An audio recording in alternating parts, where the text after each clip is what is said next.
A Slack Story by James Sherrett. Slack's Wall of Love. What I hear you saying on Twitter. Reaching tech nerds. Listening, then amplifying the best parts. Maximizing the surface area of the company. In the beginning, we knew our people. Tech nerds. To reach our people, we knew we had to do well on Twitter. After all, we were all tech nerds, and we were all on Twitter. Our friends were on Twitter. Twitter acted as the engine of discovery of most new things for our tribe at the time. RIP that Twitter. When Slack launched in 2014, Twitter collected the attention of tech nerds and parceled it out in 140-character sips of adoration, ridicule, banality, and consumption. And Twitter acted as a key external voice for Slack as we got started. For example, we didn't have a changelog of updates to our product to tell people what had been updated. We'd basically said no nicely to having one. We just posted on Twitter about the changes when they went live with the hashtag changelog. To see all the changes, we told our customers, and sometimes our internal employees too, to click on the hashtag changelog link on Twitter. It felt like, shrug, the best we could do at the time. It also felt like we were developing the product partially in public, sharing the journey with our customers, and collaborating lightly on the process. So being good on Twitter with our customers acted as a game, and I've already made the case that the team at Slack loved games. Playing the Twitter game. The Twitter game required knowing the explicit rules and mechanisms of the platform, as well as the implicit social context and pecking order of the people. We had some experience with the platform and fluency with the people. Stuart was at Stuart. Our CTO, Cal Henderson, was at I am Cal. That fluency led to comfort with the game, and that comfort led to playing well and building a following. It also felt like it mattered to us to play the Twitter game well. Like the Twitter game contributed to the tech startup game. It showed we knew our initial customers and that what they valued, a combination of wit and substance, honesty and playfulness, maybe some absurdity, we also valued. So we created the Twitter account at SlackHQ and started to play the game. Stuart and Ali Rail, our leader for the customer service team, mainly handled the account and made the account popular and well-loved with a mix of wit, candor, and succinct sincerity. Side note, it's worth mentioning that the @Slack Twitter account had been in good use by Matt Slack for years by the time we got around to launching our Slack. Matt Slack, understandably, didn't want to part with his eponymous handle, so we settled for @SlackHQ for our product. Over the years since Slack launched, I'd guess Matt has probably received 10,000 plus tweets meant for @SlackHQ, the official Slack account. Throughout, he's been amazingly good-natured and even helpful with each and every one of the cases of mistaken identity. Thank you, Matt. In turns, sometimes scheduled and sometimes impromptu, the Slack team traded off posting from @SlackHQ. Stuart posted occasionally and often in late-night bursts. @SlackHQ made jokes, replied to inquiries, reposted noteworthy news, and complimented people. Everyone who wrote to @SlackHQ got a reply. I never posted. As @SlackHQ excelled at the Twitter game, and as we launched Slack the product, folks began to reply and share their experiences as Slack users. This gave us a very strong pulse on the feedback of tech nerds responding to our product. It also gave us a terrific marketing opportunity that emerged as we watched. We collected lots of really positive feedback on Slack from tech nerds on Twitter, but so what? How could we harness that feedback and share it with the world of doubters?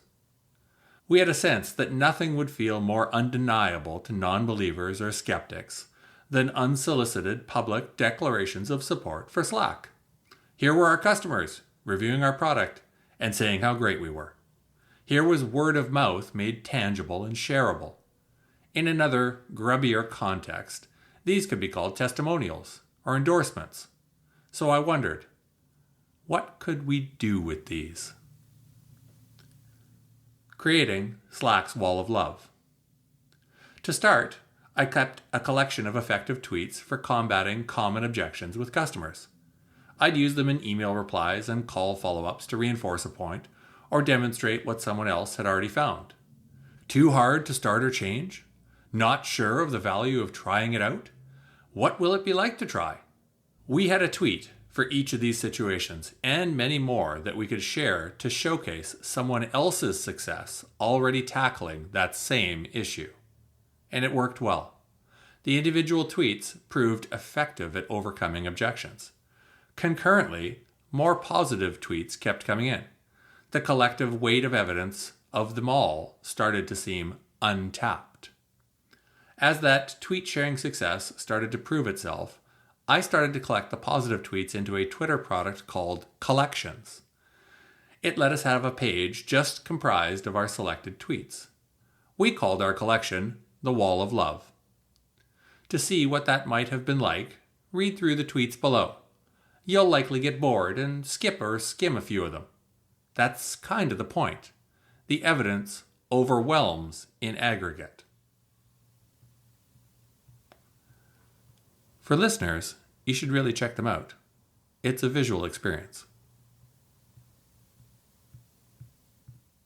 Collecting the tweets also gave us an authentic feel.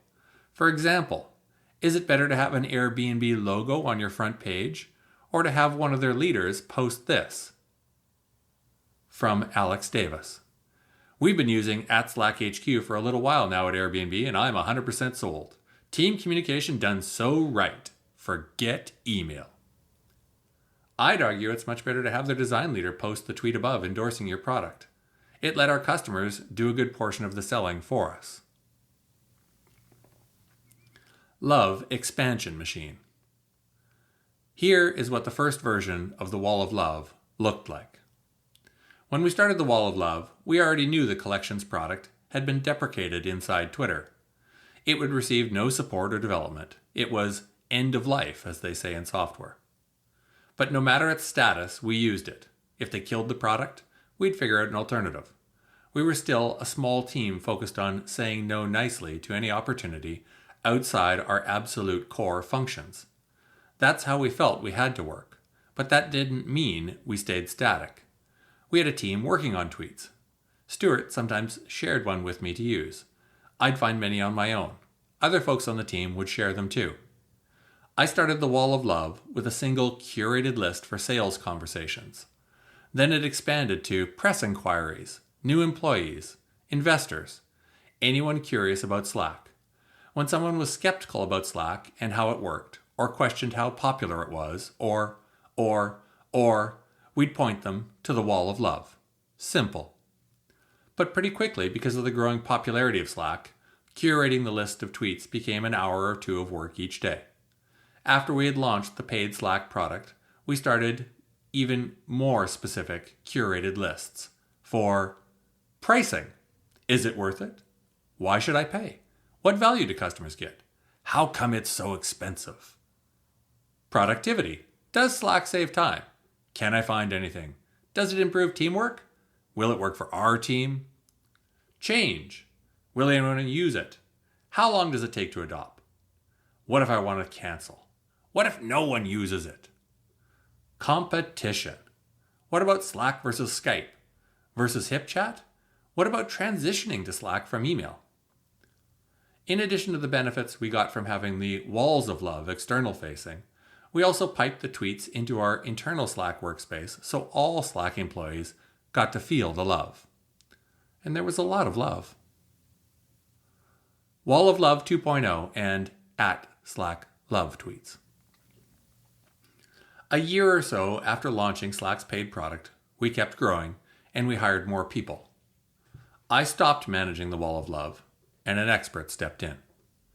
The volume of tweets kept growing, and it was hard to keep up and make what amounted to editorial decisions. What to include, what to omit. The expert who joined was Matt Howie. When I asked him about it, he said, quote, "I essentially joined Slack because of the Wall of Love. I saw it on the homepage when I was considering joining, and it blew my mind.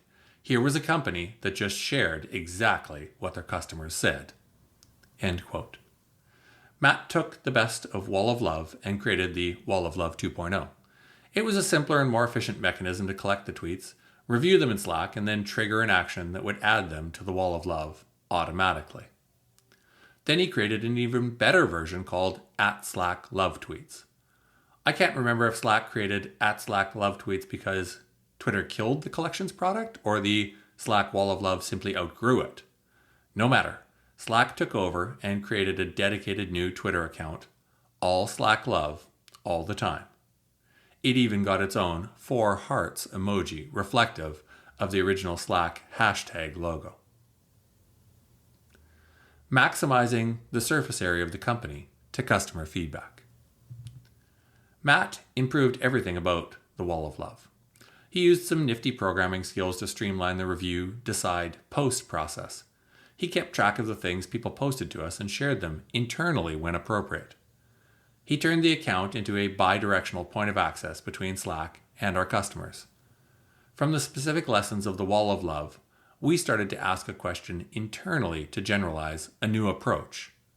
How can we maximize the surface area of the company to customer feedback? Here's an example of that in action. Customers wrote to Slack on Twitter to request new product features, like having comments on files threaded with the file, a frequent request at the time, or dark mode for Slack during the evenings, or channel collections to manage their list of channels, or the list extended a long way. As with most everything, at first we said no nicely. We appreciated the input and thanked them for it, but people still requested things. So Matt collected those requests in a simple notes file and shared the collected feedback with our product team as evidence of a feature's desirability. Here's a screenshot of his notes file for threaded file comments.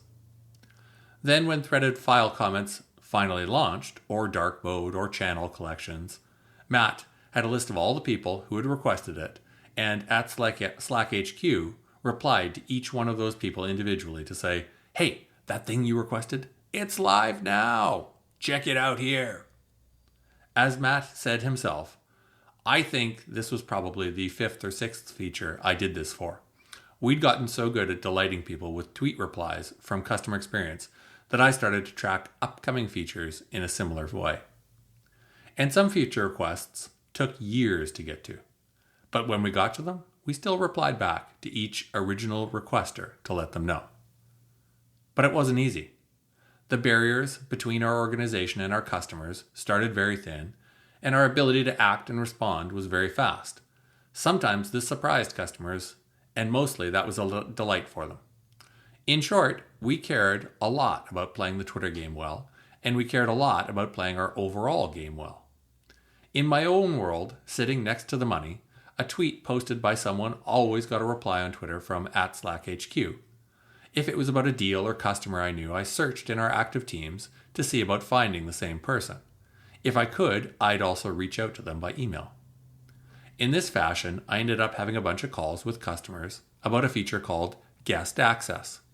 The feature would allow them to invite in a freelancer or a consultant, someone they knew and trusted to work with the organization, but that wasn't wholly part of the organization. Turned out they wanted to only offer a subset of the channels in Slack to that person and to control their access to those channels. So the freelance designer got access to project redesign, but not internal compensation or HR discussions. This is all pretty deep in the weeds, but I'm diving in to highlight how hard we work to maximize the surface area of the company to customer feedback. After all, we saw it as our mission to, quote, understand what people think they want and then translate the value of Slack into their terms. It was something we all worked on, right from the beginning when Stuart wrote, "We don't sell saddles here." As our salesperson, I found the most valuable role I could play talking with customers was as a conduit. I hosted the conversation and guided it in the directions I thought most fruitful. I took the notes and then shared those notes internally with the team and externally with the customer. Later, we'd call parts of this work user research and product acceptance testing and customer success and all kinds of other formal things. But to start, it was as simple as I'm describing. Listen, guide, explore, note, share, and thank them for their time and help. Same as the wall of love. Up next, accounts, closing and sharing new deals, doing sales at Slack without salespeople, meeting the canon. Thank you very much.